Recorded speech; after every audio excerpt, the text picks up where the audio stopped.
y amén. A su nombre. Gloria. Gloria a Dios. Vamos a iniciar, hermanos, en esta noche una serie de predicaciones, estudio le podríamos llamar, de lo que es el libro de Apocalipsis. Gloria a Dios. Amén, aleluya.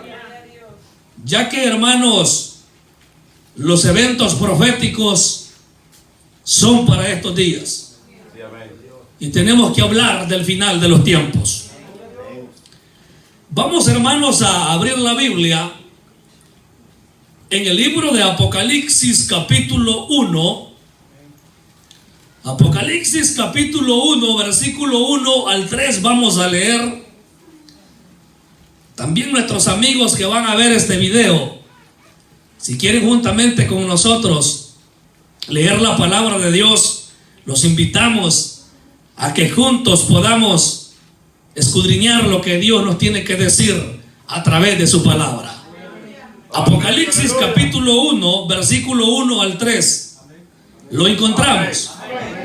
Amén. La palabra del Señor la leemos en el nombre del Padre y del Hijo y del Espíritu Santo.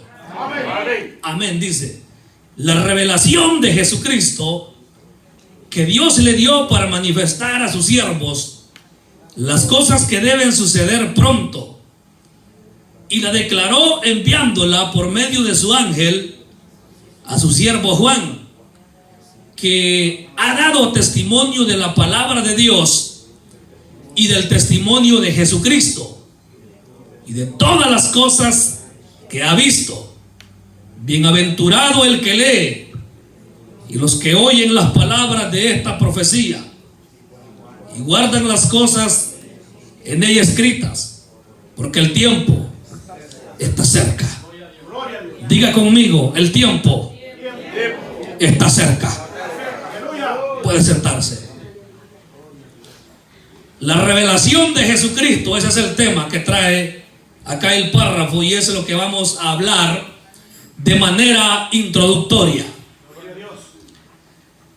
Este libro, la palabra Apocalipsis, hermanos, viene del griego, porque le voy a recordar que la Biblia fue escrita en dos idiomas, el hebreo y el griego. Si quiere tomar nota, algunos ya lo sabían. La Biblia fue escrita, repito, en dos idiomas, en hebreo y en griego, a excepción de unos párrafos del libro de Daniel que fueron escritos en arameo.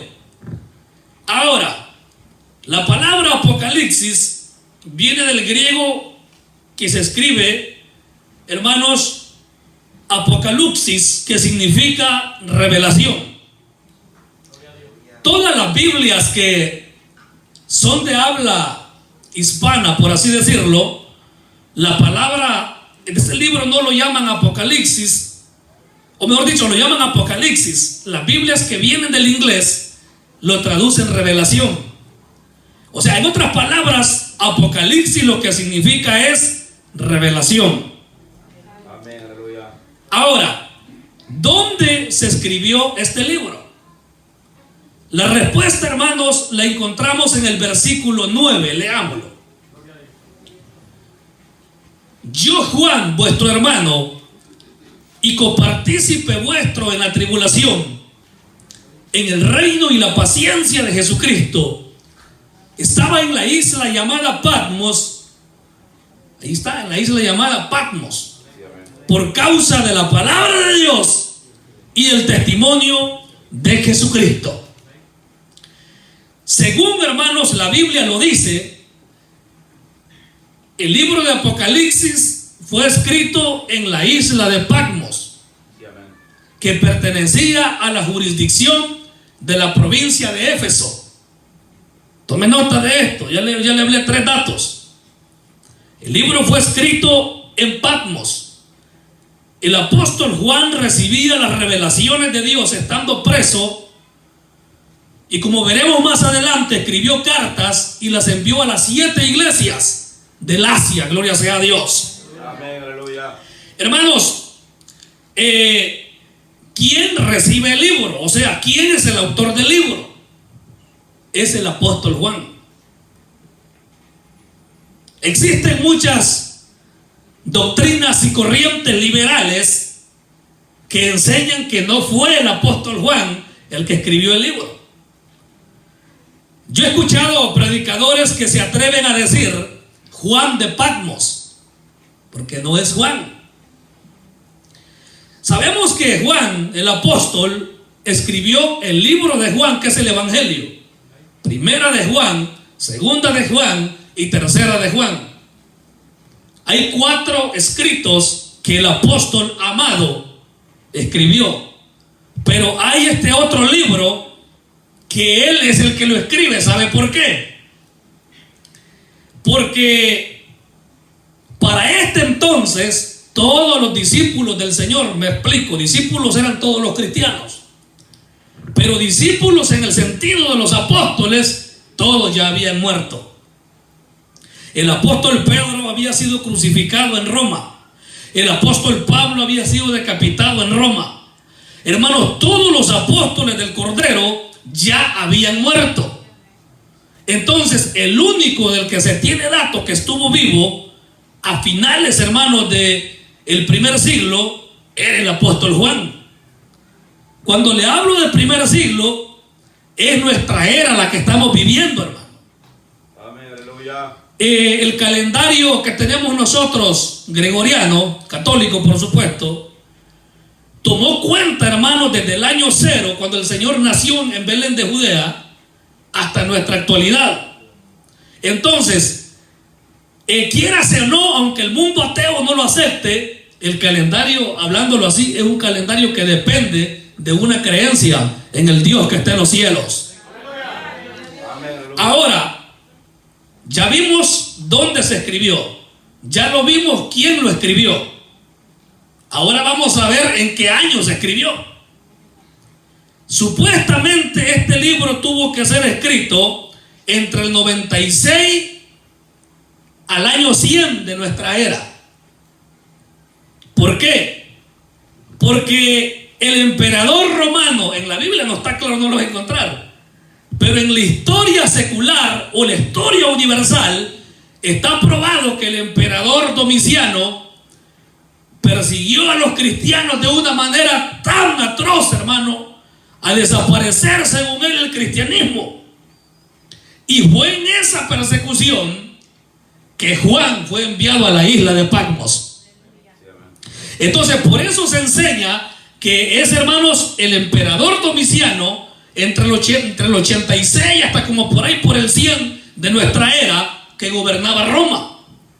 En esa época el apóstol Juan recibió la revelación del Apocalipsis. ¿Sabe que para que podamos entender, hermanos, este libro, tenemos que comprender el carácter de su profecía o su contenido? Yo no sé si usted lo sabía, pero hay 2 líneas de interpretación del libro de Apocalipsis. Está la que se llama la preterista y está, hermanos, la futurista. Ya se lo voy a explicar. La línea preterista es una interpretación liberal del libro de Apocalipsis. Ellos enseñan que los acontecimientos, hermano, que Apocalipsis dejó escrito, ya se cumplieron. Esa es una interpretación, yo lo puedo titular del mismísimo diablo, hermano, porque Satanás es el que trata de pervertir la palabra de Dios. La interpretación preterista enseña que la persecución, las almas que Juan ve en el capítulo 4 y 5, hermanos, las almas decapitadas, son los que fueron perseguidos en el tiempo de Nerón, en el tiempo de Domiciano posteriormente. Mas sin embargo, la interpretación futurista, que es la que nosotros creemos, son acontecimientos que aún no se han dado. Todo lo que Apocalipsis nos va a enseñar, y nosotros vamos a ver en todo este libro, son acontecimientos que vienen al futuro. Hasta este momento no se ha tocado ni una trompeta, hermano. Hasta este momento no se ha derramado ninguna copa de las 7 copas de la ira de Dios. Tampoco hasta este momento se ha roto ningún sello, como lo vamos a ver. Todo esto sucederá después que la iglesia nos hayamos ido. Y quiero que aprendamos algo tan importante de la vida de Juan. Estaba preso por causa del evangelio. Qué vergüenza en estos tiempos, hermano. Hombres que son detenidos, enviados a tribunales por lucrarse muchas veces del evangelio. Imagínense cuántos pastores, hermanos, en estos tiempos que son coyotes, hermano. Eso es cierto.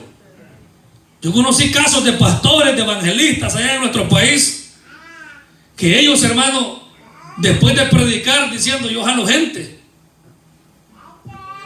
¿Cree usted que Dios estará de acuerdo con esto? Yo sé, hermano, que de alguna manera pues la gente tiene que venirse para acá. Mayormente ahorita que quieren quitar la ley 42 no sé qué para que entre el que quiera. Ahorita ya se va a llenar de gente acá, hermano. Y así caen presos bastante por amor al dinero. Pero Juan no estaba preso por amor al dinero. Su espalda estaba lacerada. Hermano, Juan estaba encarcelado porque era un siervo del Señor. ¡Qué maravilloso es el Señor! Sufrir por causa del evangelio. En este preciso momento hay gente, hermano, que está esperando la sentencia en un país musulmán. En este preciso instante hay gente, amado hermano, que se encuentra al borde de la muerte. Todo por la predicación del evangelio. La Biblia dice en Mateo capítulo 5 versículo 11: bienaventurados sois, dice, cuando por mi causa os vituperen y os persigan y digan toda clase de mal contra vosotros, mintiendo. Pero que sea mentira, ¿verdad? Gozaos y alegraos, dice el versículo 12, porque vuestro galardón es grande en los cielos, porque así persiguieron a los profetas que fueron antes de vosotros.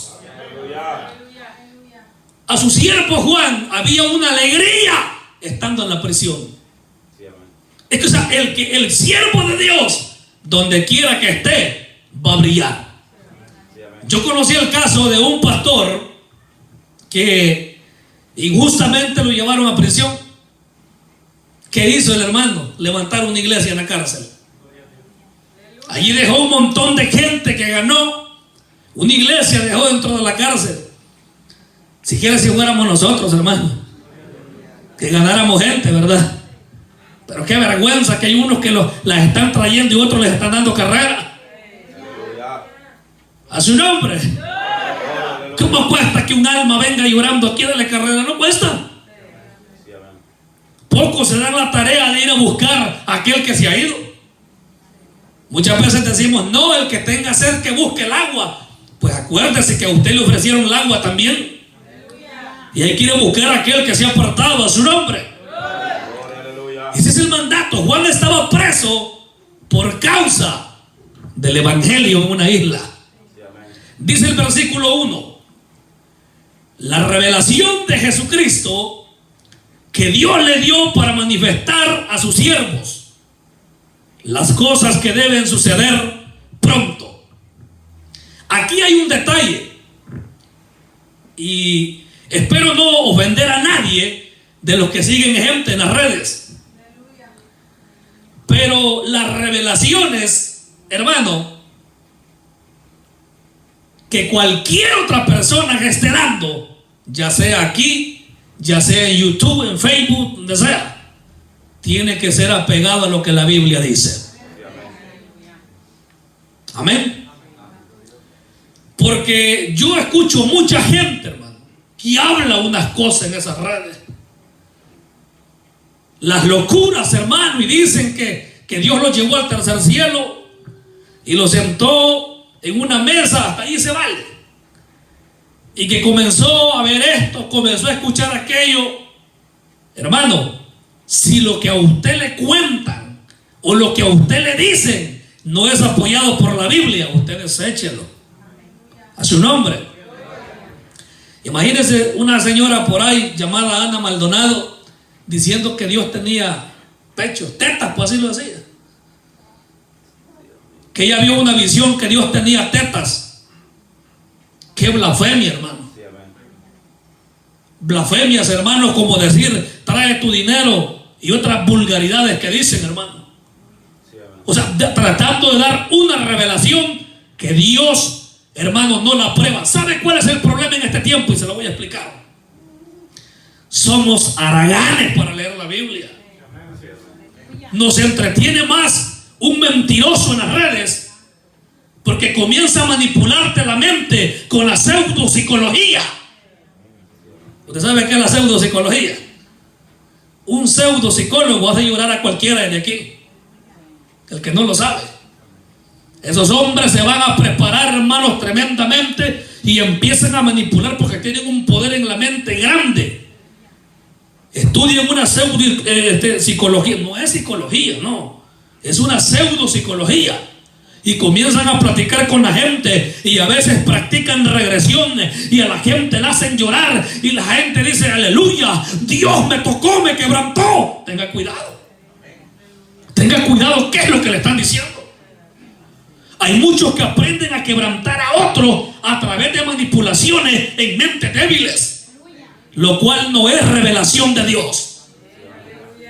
En otras palabras, lo revelado está escrito aquí en la Biblia.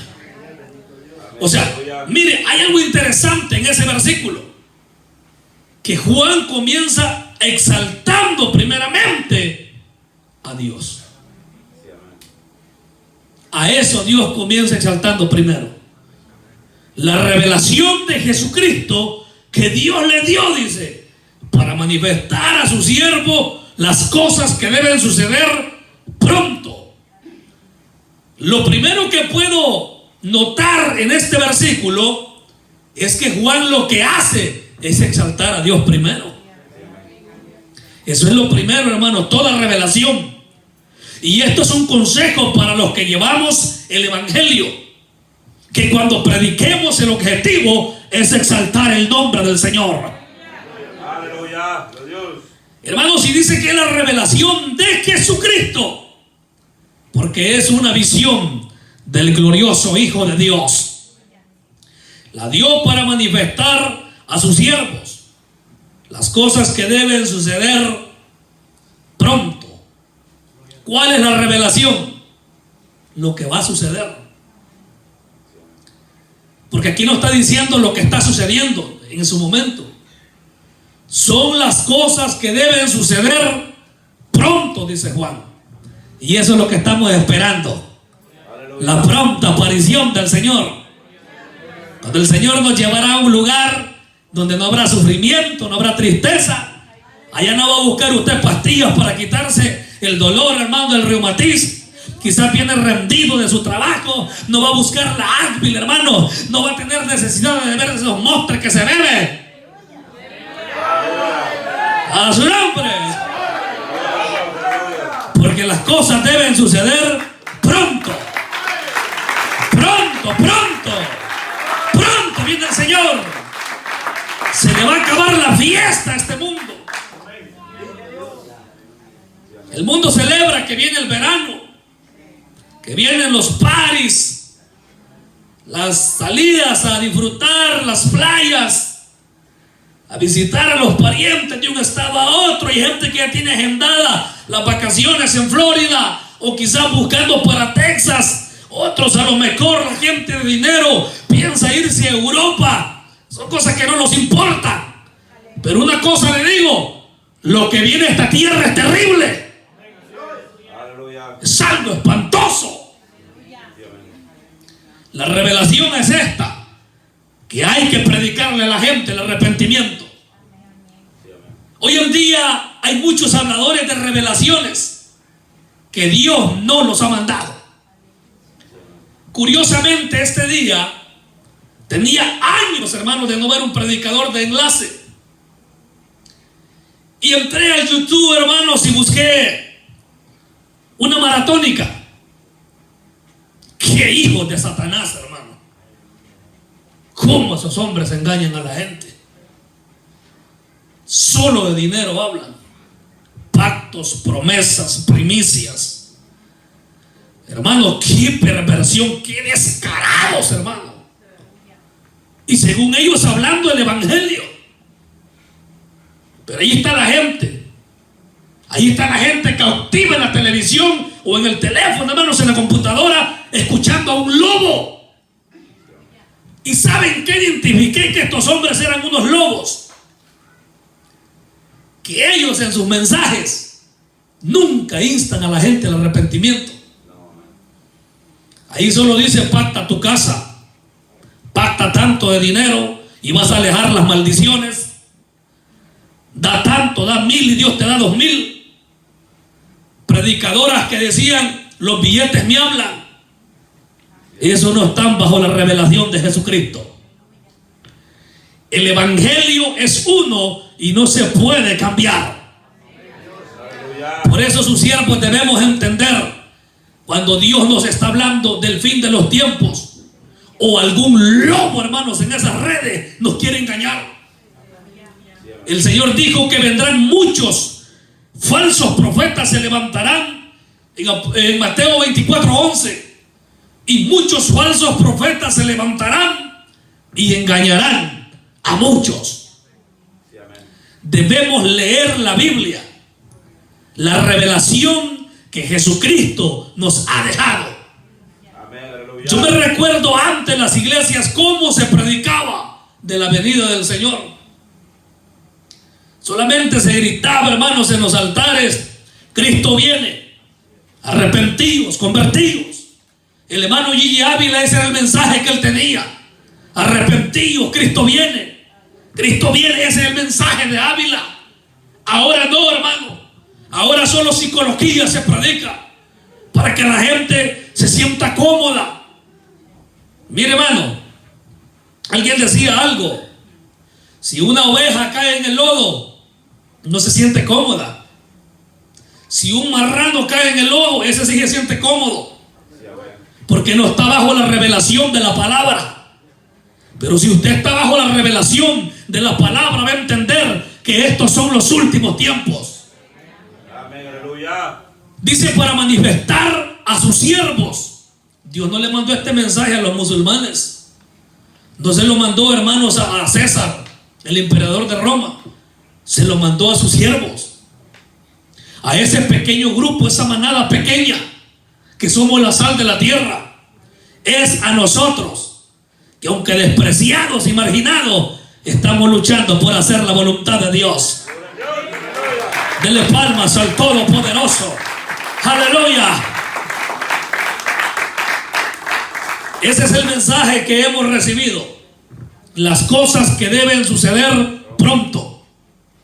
Hagámonos una idea, hermanos, en esta noche, que estas palabras que dijo Juan, o el Señor a través de Juan, suceder pronto. Han pasado 2000 años y el Señor no ha venido. Pero esto no quiere decir que la palabra no la vamos a seguir anunciando. Esto no quiere decir que porque el Señor haya tardado nos vamos a acomodar como las iglesias paganas, hermano, y vamos a dejar de hablar esta palabra. Ahora, hermano, que el tiempo está más cerca y que a lo mejor somos la última generación, es cuando más debemos predicar y salir a las calles, a los parques, hermanos, salir, hermanos, por los cantones a predicar que Jesucristo está a las puertas y que de esa revelación estamos hablando, porque aún un poquito y el que ha de venir vendrá y no tardará. Ahí van a estar esos movimientos satánicos, G12, encuentros, preencuentros, reencuentro, posencuentro, psicología. Pero usted y yo seguiremos predicando al Rey de Reyes. Jesucristo, en la revelación de Jesucristo, no nos manda, hermanos, a encerrar en el cuarto a alguien o llevarlo a una montaña y a encerrarlo y a platicar con él y a decirle hágale como gallina, hágale como pato. No, hermano, porque eso es lo que hay en esas reuniones: locuras, algo ajeno, apartado de lo que es el verdadero evangelio. Dios nos manda a hablar esta revelación, no quitarle ni ponerle a su nombre. Porque el libro del Apocalipsis va para nosotros los cristianos primeramente y luego para el mundo pagano. No quedará excusa. El Señor está a las puertas. No quedará excusa a este mundo. Gloria sea el nombre del Señor. Y vemos acá, hermanos, que Juan da testimonio de esta verdad. Versículo 2, que ha dado testimonio de la palabra de Dios, que se refiere a Juan, y del testimonio de Jesucristo y de todas las cosas que ha visto. Adora a Dios todavía. ¿Sabe algo? Una verdad innegable es que lo que aquí está escrito es palabra de Dios. ¿Por qué cree que estos hombres daban su vida por la palabra? Porque estaban seguros de lo que habían visto. ¿Usted cree que alguien como Pedro, como Pablo, iban a aguantar latigazos de puro gusto, hermano? Ellos estaban seguros de haber visto al Señor después de resucitado. Usted y yo estamos acá, amado hermano, porque estamos seguros que Él vive en nuestros corazones. Aquí estamos dando testimonio de un Dios vivo. Por eso Juan lo dice acá: Él ha dado testimonio de la palabra de Dios y su testimonio es verdadero. Cuando Dios está, hermanos, en nuestras vidas, Él da testimonio por nosotros. Que se acabe eso ya, hermano, de qué van a decir, qué van a pensar de mí. No, qué va a pensar Dios, hermano. A veces andamos tratando de justificarnos delante de la gente, pero ¿qué dice el Señor en lo que cuenta? Si en últimas palabras lo que yo diga o lo que diga cualquier diácono de estos, eso sale sobrando. Lo que yo diga o algún diácono, eso sale sobrando. Mire, lo que cuenta es lo que Dios dice. Si aquí podemos vestirnos de santos, de saco y corbata aquí en el púlpito y ser el diablo allá afuera. Es lo que Dios dice de nosotros, el testimonio que estamos dando. Y Juan estaba seguro en esta introducción que Dios le había hablado a su nombre. ¿Por qué cree que los hombres de Dios nos movemos bajo esta convicción? Es porque Dios está con nosotros. Si Elías llegó al monte Carmelo y hizo un trato con los falsos profetas y les dijo: el Dios que responda por fuego, ese sea Dios, es porque estaba seguro de lo que estaba haciendo. Amén, hermano. El Dios que responda por fuego, ese sea Dios. El cristiano debe dar tal convicción de lo que profesa. A la hora de orar por un enfermo, esto no es por cibelayo como decimos. A la hora de ponerle manos a un enfermo, es porque estamos seguros que el testimonio que nos ha dado Dios es verdadero. Que la Biblia dice: y pondrán manos sobre los enfermos y sanarán.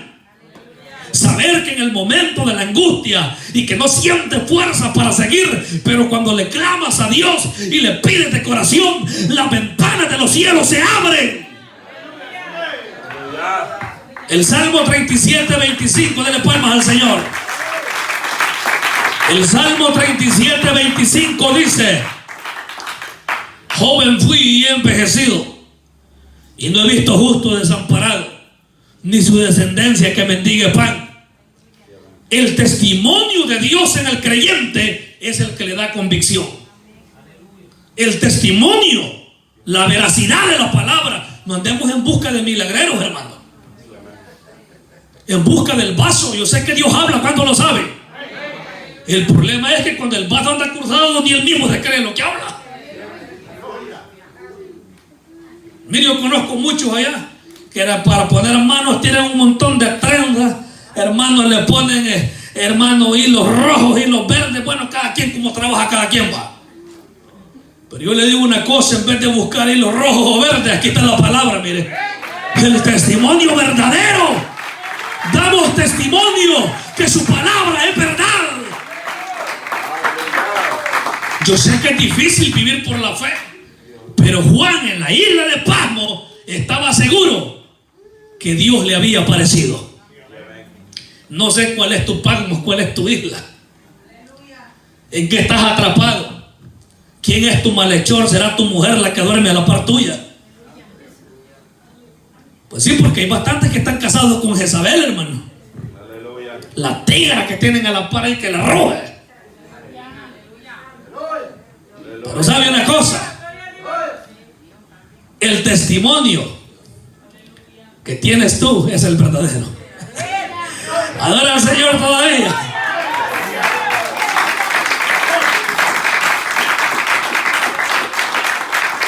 Allí en esa cárcel se te va a aparecer Dios. En la cárcel de la prueba, de la enfermedad, del celo, del pleito, usted mantenga una convicción firme que Dios lo va a recompensar. Aleluya. Dice un hermano que cuando él estaba recién convertido, la señora, la tigrita que tenía, dice que llegaba a él y le decía: anda que te den de hartar, en hebreo, porque en hebreo así se traduce hartar, que te den de comer, que te den de hartar los evangelios, dice que le decía el hermano. Anda que te den de hartar ahí el pastor. Y dice el hermano que él decía: un día te voy a ver convertida, le dijo a la mujer. Un día te voy a ver juntamente conmigo adorando a Dios. Y el hermano lo vio. Que el pacto que usted tiene, hermano, no lo haga perder su bendición. Allí de testimonio, allí demuestre como Juan que usted es diferente. Dele gloria al Señor. Y las hermanas que aprendan a respetar a sus maridos.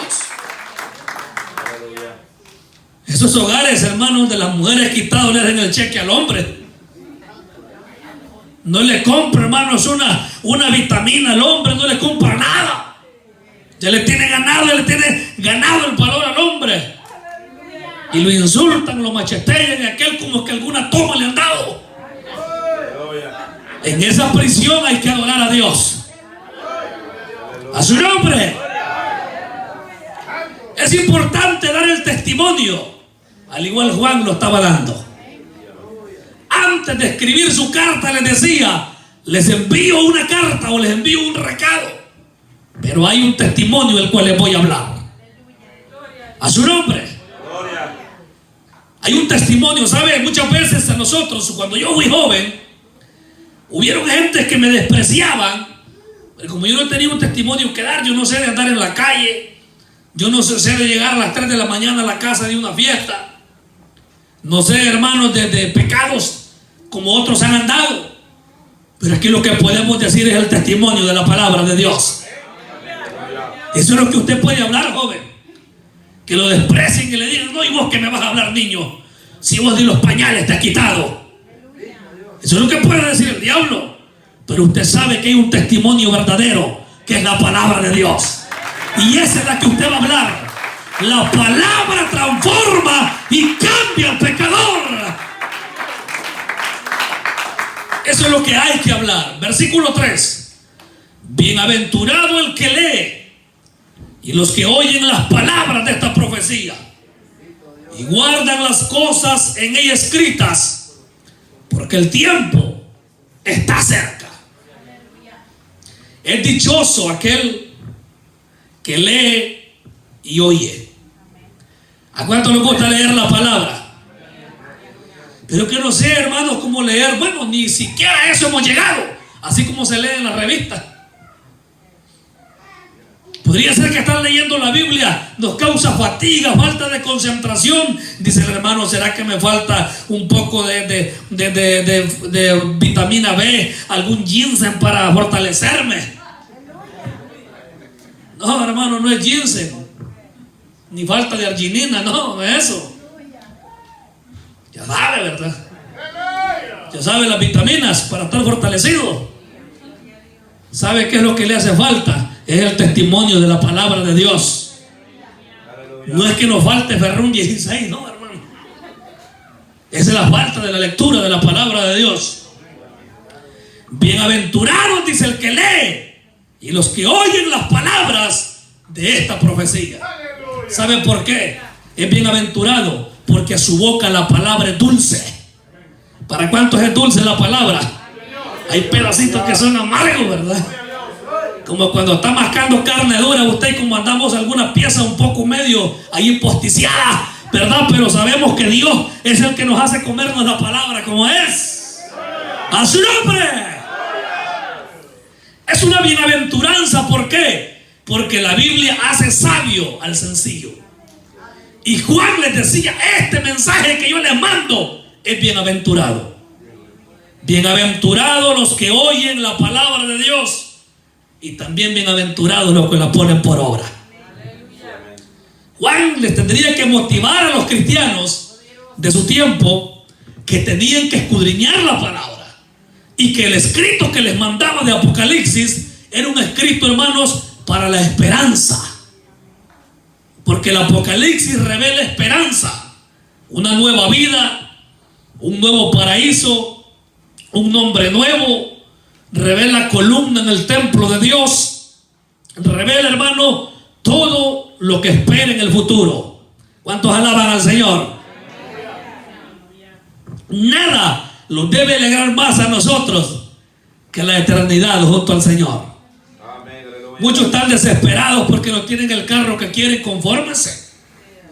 Dele gracias a Dios que tiene su pichirilito ahí, ¿verdad? Que ya no tenían, no gustaba ni para un macho. Dale gracias a Dios por lo que tenemos, porque es una bienaventuranza ser agradecido con Dios. A su nombre. Hermanos, dejemos ya ese evangelio de callejón, hermano. Ese evangelio maleducado que no respetamos la palabra. Empecemos a amar lo que la Biblia dice. Miren, en este tiempo lo que abundan son los emocionalistas. Toca sentimientos. Eso es lo que nos gusta. Buscar ahí en YouTube el que está más famoso ahorita. Vamos a ver qué nos dice Diego Ortiz, dice el hermano. Y yo que le han de zumbar los oídos a Dieguito, ¿eh? Que a cada rato lo mentamos acá. Bueno, por lo menos yo. Eso es lo que queremos ver. Ver a Diego Ortiz. A su nombre. Un hermano me dice que una vez, yo bendiga a la hermana, yo no la conozco, yo sé que Dios la usa. Bersalini Nibarra, algo así se llama. Un pastor de El Salvador la buscó, dice, a predicar. Bueno, yo puse un pedacito de video, hermanos, en WhatsApp. Y viene un pastor y me dice, hermano, y usted no sabe lo que esta hermana, usted no sabe algo, me dijo esta hermana. ¿Qué le digo? Acá un pastor, un hombre de credibilidad, hermano, que yo lo conozco. De acá, me dijo, cerca donde yo vivo, le invitó, me dijo, a una campaña y para comenzar le pidió $1,500. Y el hermano con esfuerzo se lo mandó para el vuelo y todo eso. Y llega la hora de llegada y la predicadora, hermano, se llegó el vuelo de no sé dónde, República Dominicana a lo mejor. Y no llegó, dice. Y el pastor llamarle, no le contestó. Con el evento montado, la campaña y todo, hermanos, y quedó perdido todo. Muchas veces ponemos la mirada en el que vemos en YouTube y no ponemos la mirada en lo que dice la palabra de Dios. Bienaventurado el que lee y los que oyen la palabra de esta profecía. Algunos no tienen la oportunidad de leer porque tal vez no pueden, pero están escuchando la palabra. Por lo menos en el tiempo que Juan escribió esta carta, había una gran cantidad de personas que no sabían leer ni escribir. Algunos opinan que Juan era escriba en la prisión, hermanos, donde él estaba. Tal vez algunos han visto la película que hicieron del Apocalipsis, donde Juan sale que es un escriba. Esa es una suposición. Pero lo que sí, que estando en la prisión, él daba testimonio que Jesucristo es Dios. De testimonio en su trabajo, hermano. Que no lo conozcan como charlatán, como un bromista, hermano, que le falta el respeto a los demás parnas que tiene. Es un problema, hermano, porque la gente está oyendo lo que el hermano está hablando en su trabajo. Y la gente después va a comentar, y la gente no habla del que está en error, sino de toda la iglesia. Y de momento se puede dar que vean un video: ¡ey, este hermano que está aquí, que está cantando! Vamos a mencionar a una hermana porque no se resientan los que pasaron hoy. Y esta que está aquí, que está cantando el tiempo de la alabanza especial, que no es la que se echa las de Selena por ratos aquí. La hermana, en vez de cantar una alabanza, hermano, solo Dios hace al hombre feliz, que dice el coro, comienza a decir: como la flor que tanto amor. Así, hermano, no se da testimonio de la palabra de Dios. Juan estaba dando testimonio en la prisión. El testimonio es verdadero y agradable de aquel que le alaba. Dios ve con agrado el testimonio de aquel, aún en el último momento, que le está sirviendo y le está adorando. Aleluya. Fíjese que aquel malhechor que murió junto al Señor, en el último momento dio testimonio de Jesús. Señor, acuérdate de mí cuando vengas en tu reino. Ese es un testimonio, hermanos, de la palabra de Dios. Mire, hermanos, esta es una referencia para creer que Juan es el que escribió este libro, el apóstol, porque él mismo había dicho que daba testimonio que había comido con Jesús después de resucitado. El que da testimonio de estas cosas, dijo en sus escritos, el que da testimonio de estas cosas era el discípulo amado. Por lo tanto, es él el escritor del libro de Apocalipsis. Alaba a Dios. Hermanos, esto de que el tiempo está cerca debe poner en nosotros una preocupación grande, de ser mejores, de no ser el que éramos antes, ahora que el tiempo de su venida está pronto, ser mejores. Decir: Señor, si este año no gané ni un alma, sino que le di carrera, por lo menos permíteme ganar el alma mía primero, y luego buscar a otro. Señor, si cuando yo subí al altar solo a sembrar discordia subía, permite que mi boca hable palabra de aquí en adelante. Aleluya. Porque el tiempo de su venida está cerca. Está cerca. No esperemos que la venida del Señor nos sorprenda de una manera tremenda. Dice la Biblia que estarán dos en el campo, pero no jugando pelota, ¿verdad? Se revela el campo, el monte. Estarán dos en el campo. Uno será tomado y el otro será dejado. Estarán dos en una cama, es marido y mujer, ¿verdad? Uno será dejado y el otro será tomado, o tomado y dejado. Estarán dos moliendo en el molino. Uno será tomado, dice, y el otro será dejado. El tiempo está cerca. Miren cómo son los medios de comunicación, como la guerra se va un poco controlando en Ucrania, ya la gente casi ni habla de eso ya. Y hay un montón de gente poniendo videos, que Magog, que no sé qué. ¿Se acuerda que Dios se lo dije? Ahorita no hemos visto nada como lo que pasó en la Primera y la Segunda Guerra Mundial. En 1914 comienza la Primera Guerra Mundial, termina en 1918. Despuésito comienza la gripe española que mató millones de personas. En el 39 y el 45 fue la Segunda Guerra Mundial. En el 67 la Guerra de Vietnam. En el 80 y algo los cañones de Cuba que envió la Unión Soviética en dirección de Estados Unidos. Mire, el mundo ha estado desde 100 años para acá un solo caos. Todo esto es señal que el Señor está a las puertas. Sí, es cumplimiento de la Biblia, que el Señor está a las puertas. ¿Cuántos lo saben? Esto debe poner en nosotros algo expectante de estar preparado. Estar preparados, porque no sabemos si esto puede reaccionar a un ataque nuclear después. Pero una cosa es verdad: las cosas deben suceder pronto. El tiempo está cerca. ¿Sabe? Como cuando le dijo el Señor al profeta Jeremías, ¿verdad? ¿Qué ve Jeremías?, le dijo el Señor. Una vara de almendro o un árbol de almendro que florece. Así es mi palabra, le dijo Dios. Dios dice que apresures para pregonar mi palabra. Así nos dice Dios en este tiempo. Volquémonos al ayuno, volquémonos a la oración, volquémonos a la vigilia, hermanos, a buscar su presencia, a salvar las almas, porque el tiempo está cerca. Mire, hermano, esa pobre gente que ha estado ahorita en la guerra en Ucrania, miles de desplazados, la gente huyendo, hermanos, de un país a otro por lo tremendo de la guerra que estalló hace más de un mes. Esto, hermanos, enseña que el Señor está a las puertas. Todo lo que vemos y lo que vendrá nos enseña que su venida está cerca.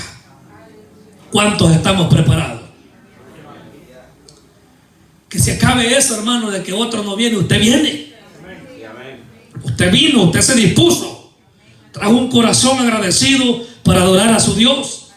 Oremos por aquel que está desanimado. Muchas veces nosotros queremos que los anden palanqueando. Me voy a explicar. Muchas veces nosotros aquí en la iglesia, hermanos, queremos que nos arrojen palanca de abajo para arriba, y el asunto es de aquí hay que tirarle palanca a la gente. De aquí, hermanos, tenemos que meter fuego al que está abajo. Muchas veces hay quien que viene, hermanos, a la iglesia y ha dicho: tal vez esta es la última vez que voy a la iglesia. Yo a esa iglesia no vuelvo ya. Pero si alguien Dios lo usa, hermanos, si a través de una palabra llena de la presencia de Dios, aquella persona se va a volver del error de su camino. ¿Cuántos alaban la gloria del Señor? De la gloria al Señor, porque Él vive y permanece para siempre. Guardemos las cosas escritas en ella, en la palabra. Guardemos, hermanos, el mandamiento. Y hay algo, hermanos, que en este tiempo lo hemos descuidado tanto, y es predicar de la venida del Señor. Cualquier otra cosa puede escuchar en muchos predicadores. Usted, como le comentaba hace un rato, positivismo, le levantan la moral a cualquiera, le dicen: tú eres alguien que vas a lograr mucho, descubre el potencial que hay en ti. Así, palabras así, halagantes, que a la humanidad de uno le agrada. Pero lo que la Biblia dice es desagradable. Porque en vuestros pecados, dijo el Señor, moriréis.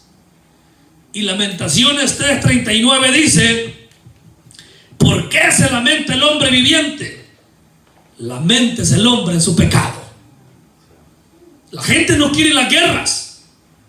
Hermanos, presidentes van de un lugar a otro siendo embajadores supuestamente de la paz, pero nadie quiere entender lo que la Biblia dice. Hay restricciones en los canales de las redes, hermanos, porque hay cosas que no se pueden predicar. Sacaron las oraciones de las escuelas. Hermanos, han aprobado leyes antibíblicas. El hombre apoya todo menos lo que la palabra de nuestro Dios nos ha dejado. Alaba al Señor. Amén, aleluya. El tiempo está cerca.